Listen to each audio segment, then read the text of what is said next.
अच्छा जब भगवान का लाठी पड़ेगा तो कहाँ जाइबा पहुना, ये बता। मैं पवन सिंह जी के साथ गाती हूँ, अगर उनके अंदर जातिवाद होता तो शायद अनुपमा यादव के साथ या पवन सिंह जी के साथ अनुपमा यादव कभी नहीं गाती। ये जो अहिरान यदुआन बबुआन पे जो गाना गाते हैं, ये छोटे ही कास्ट के लोग गाते हैं, जो सबसे कलाकार में जो सबसे नीच में कलाकार रहते हैं। ऐसा तो है नहीं कि पवन सिंह का गाना सिर्फ राजपूत समाज सुनता हो, यादव परिवार भी सुनता है। खेसारी जी का गाना भी राजपूत परिवार सुनता है, ब्राह्मण सुनते हैं, सब लोग सुनते हैं।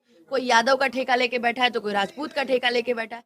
सुन, बोला तो तोर भाईया तसे नावे में गोली सीधे दाग जइबोगे, तसे नुरा पड़े से पहिले मारो से लेके भागी गोरी फूला झड़ी बारू पापा के परिवारू अलगलू पसारे तू तपाक पियर फरा। मैं जहाँ तक जानती हूँ कि सरकारी कार्यक्रम में एक टाइम फिक्स होता है कि आपकी टाइमिंग 8:30 से 9:30 की है। 9:30 मतलब कि 9:30, 9:31 नहीं होना चाहिए।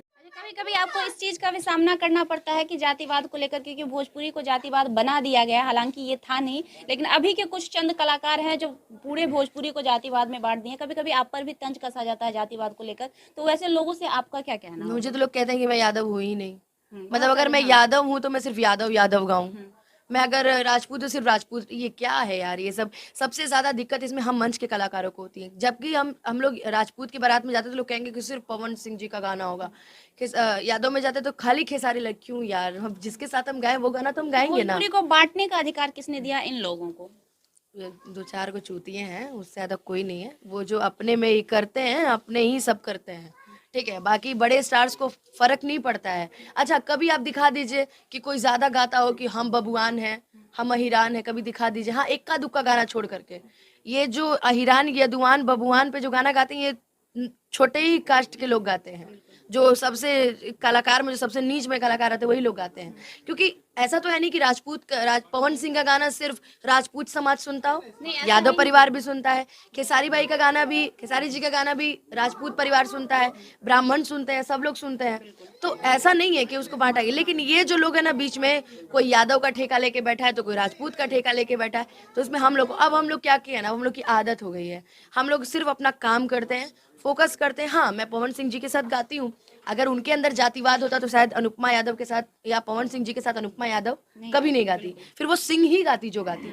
या खेसारी लाल जी की बात करें तो शिवानी सिंह गा रही हैं और शिल्पी राज गा रही हैं। तो जातिवाद बड़े कलाकारों में नहीं है, जातिवाद उन्हीं कलाकारों में जो सिर्फ वहीं तक सीमित है। जब बड़े कलाकारों को प्रॉब्लम नहीं होती तो उनके इर्द गिर्द जो लोग होते हैं उनको इतनी प्रॉब्लम क्यों होती है? टीआरपी कैसे मिलेगा, वायरल कैसे होंगे, दूसरे को गाली नहीं देंगे, दूसरे को नीचा नहीं दिखाएंगे, तो इन लोग का पेट कैसे चलेगा? हाँ, अच्छा ना है वो लोग आके लाइव में बोलते हैं चलिए आप लोग कभी कुछ कुछ व्यूज जाते रहे हैं। तो इन लोग का ये टीआरपी पाने का, ये नहीं सोचते हैं कि आप जो ये काम कर रहे हैं इससे आपकी बेइज्जती ही हो रही है। दो चार ऐसे हैं जो भगवान तक को गाली दे रहे हैं, दो चार लोग ऐसे हैं जो अपने जबान पे लगाम ना रखते हुए आप लोग बेटी की तो आप लोग बेइज्जती कर ही रहे हो, और साथ ही साथ आप भगवान को भी पीस ले जा रहे हो। अच्छा जब भगवान का लाठी पड़ेगा तो कहाँ जाइबा पहुना, ये बतावा कहीं तो रहो बा। बिल्कुल नहीं। आजकल भोजपुरी इंडस्ट्री में एक चीज और देखने को मिल रहा है कि महिलाओं का स्टेज पे सम्मान नहीं किया जा रहा। हाल ही में प्रियंका सिंह के साथ जो कुछ भी हुआ बखूबी आप जानती होंगी। तो स्टेज पर महिलाओं को, चाहे वो गायिका हो चाहे वो एक्ट्रेस हो, उनके साथ बदतमीजी करना ये कहाँ तक शोभा देता है? देखिए, जहाँ तक बात रही प्रियंका दीदी की, तो मैं वहाँ पे थी नहीं, तो मुझे इतना कुछ पता नहीं है। क्योंकि मैं जहाँ तक जानती हूँ कि सरकारी कार्यक्रम में एक टाइम फिक्स होता है कि आपकी टाइमिंग 8:30 से 9:30 की है। 9:30 मतलब कि 9:30, 9:31 नहीं होना चाहिए। तो आपकी एक टाइमिंग, अब वहाँ पे क्या हुआ नहीं हुआ ये तो मैं नहीं जानती, और मैं ज्यादा उस टॉपिक पे बात भी नहीं करना चाहूंगी। नहीं, क्योंकि हाल ही में गोलू राजा ने भी अक्षरा सिंह को भरे स्टेज पे कहा था कि उसका प्रोग्राम मत बुक करो, ये करो वो करो। देखिए, तो कहीं ना कहीं महिला है वो भी एक, और उनका सम्मान एक किया चीज गया। जान लीजिए, जिस चीज की नॉलेज ना हो ना उस चीज के बारे में नहीं बोलना चाहिए। तो सबसे पहले मैं आपके क्वेश्चन को यहीं बंद करती हूँ कि मुझे इस सब चीजों के बारे में जानकारी नहीं है। अब उन्होंने मंच पे इस तरीके से क्यों बोला, किस लिए बोला, ये तो मैं नहीं जानती क्योंकि मैं वहाँ थी नहीं। मैं वहाँ होती तो शायद मुझे पता होता कि आखिर इन दोनों लोग में बातचीत क्या हुई है। तो मैं वहाँ थी नहीं, और जिस बारे में नॉलेज ना होना तो उस बारे में बात ना ही करना ज्यादा बेटर रहूंगी। तो इसलिए वो पीढ़ी दर पीढ़ी बदलता रहता है। बीच में हाल फिलहाल में मैंने जब पुदीना गाया था, बहुत ज़्यादा चर्चित हुआ था, तो कुछ लोग मेरे खिलाफ भी इंटरव्यू बनाए थे कि ठीक है गा लिए, एक गाना गवा लिए, दोबारा थोड़ी गवाएंगे। तो मैंने ये सिर्फ मेहनत किया है, और ये पब्लिक जजमेंट करती है, हमारे भगवान जजमेंट करते हैं कि हम कैसा गा रहे हैं, वो प्यार मिलता चला जाता है। तो बैक टू बैक उसके बाद हरी रे ओढ़नी, फिर आज ही है 5 के, फिर पुदीना 2 वाला इतना बड़ा मामला हुआ कि गाना हटा दिया गया, ऐसा वैसा लोग ट्रोल करने लगे। अब जिन्हें मैं जानती भी नहीं वो भी मेरे खिलाफ आके इंटरव्यू में बोलने लगे कि हर बार वही गाएंगी क्या, अब उनको पसंद ना आया हो। तो मैं बता दूं कि मैं कभी किसी चीज़ को लेकर के मीडिया सोशल मीडिया पे आके मैं ज़्यादा बोलती नहीं हूँ, मैं सिर्फ अपना काम करती हूँ। और जहाँ तक मेरे लिए रहे तो मैं हर उस कलाकार का सम्मान करती हूँ जो अच्छा गाते हैं। और मैं कितने लोगों को तो मैं सही बताऊं, जो लोग मेरे खिलाफ आके इंटरव्यू में तो उनको जानती भी नहीं हूँ। लेकिन सामने से सुनने में और भी काफी मजा आया। सबसे पहली बात तो ये कि हमेशा मैंने कभी दिखावे की ज़िंदगी नहीं जिया है। मैं आज भी अकेले ही चलती हूँ। ये नहीं कि अब मेरे में स्टारडम आ गया तो 10 लोग हैं, बाउंसर्स हैं, ये हैं, वो हैं, मैं ये सब चीज़ों पे नहीं जीती हूँ। मैं इतना जानती हूँ कि मेरी जनता मुझसे बहुत प्यार करती है, और वो कभी मेरे से कोई दिक्कत में, हमेशा आप देखोगे मेरे गाड़ी में सिर्फ 3 लोग रहते हैं। अगर एक मेरी अगर पर्सनल हेयर स्टाइल या मेकअप आर्टिस्ट है तो वो रहेंगी, 4 लोग के अलावा आप गाड़ी में किसी को नहीं देखोगे। इतना ग्लोनेस फेस पे दिख रहा है, वो दर्शकों का प्यार है या कोई और राज है? नहीं, ये जो ग्लो दिख रहा है, ये अभी तो खैर मेकअप है थोड़ा बहुत, तो मैं पहले बता दूं। वैसे जो भी चीज़ें हैं, सबसे पहली बात तो ये है कि भगवान में जो एक डायलॉग था ना, मैं तो पैदा ही खूबसूरत हुई थी, तो है वो। अब बाकी खूबसूरती का राज तो मेरी मम्मी ही बता सकती हैं कि ऐसा क्यों है। हाँ, एक बार दिखा देंगे। मम्मी जी भी आई हुई हैं, अनुपमा यादव की मम्मी जी है। बहुत अच्छा लगा हमें ये चीज देखकर जब वो आपके साथ आई ना, कि लोग मतलब दूसरे के साथ आते हैं, ये वो करते हैं। आज के जमाने में कोई बॉयफ्रेंड वगैरह वगैरह, कोई हस्बैंड, आपकी तो शादी भी नहीं हुई है, लेकिन माँ साथ में आना ना, वो एक अलग ही खुशी देता है और अलग ही अच्छा लगता है। तो देखिए मुझे बहुत अच्छा समाज उस लगा। कंडीशन में पहुंच चुका है, खासकर मेरी भोजपुरी इंडस्ट्री।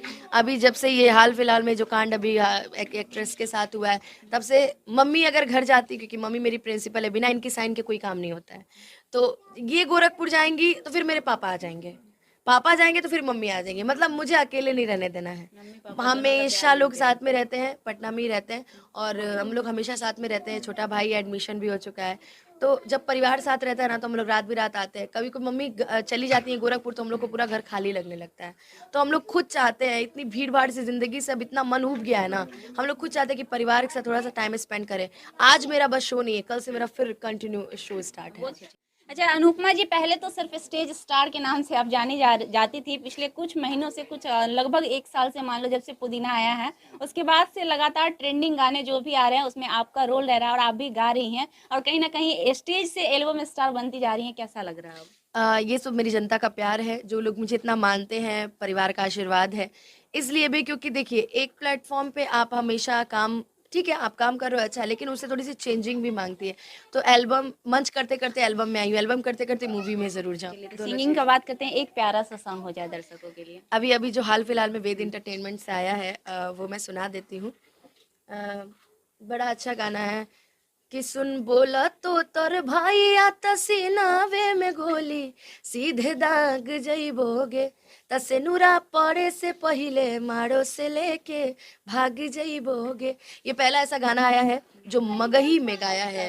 हाँ, पहली बार उन्होंने, इसके पहले भी 1-2 गीत गाया था, भक्ति गीत गाया था, बट उतना नहीं। लेकिन पहली बार उन्होंने मगध वालों के लिए भी बहुत सारा चीज़ें खोल दिया है, और काफ़ी अच्छा लगा कि उसमें पहला चांस मुझे ही दिया गया है। तो इसलिए मेरे में उसमें कि मेरा होने वाला है शादी, अब मिलेगा नहीं आज़ादी, मेरे लाइफ में अब मत आना, न तो हो जाएगी बर्बादी। सुन बोला तो तोर भाईया तसीनावे में गोली, सीधे दाग जइबोगे, तसे नुरा पड़े से पहिले मारो से लेके भाग जइबोगे। ये काफी ट्रेंड कर रहा है। इसके साथ साथ एक गाना और ट्रेंड कर रहा है, पियर फराक वाली। हम चाहेंगे 2 लाइन गुनगुना दीजिए। अइला बारात करे आके हमसे बात करे, मांगे में मोबाइल नंबर लगातार हाथ धरे, कि गोरी फूला झड़ी बारू पापा के परिवारू, अलगलू पसारे तू तपाक पियर फराक वाली।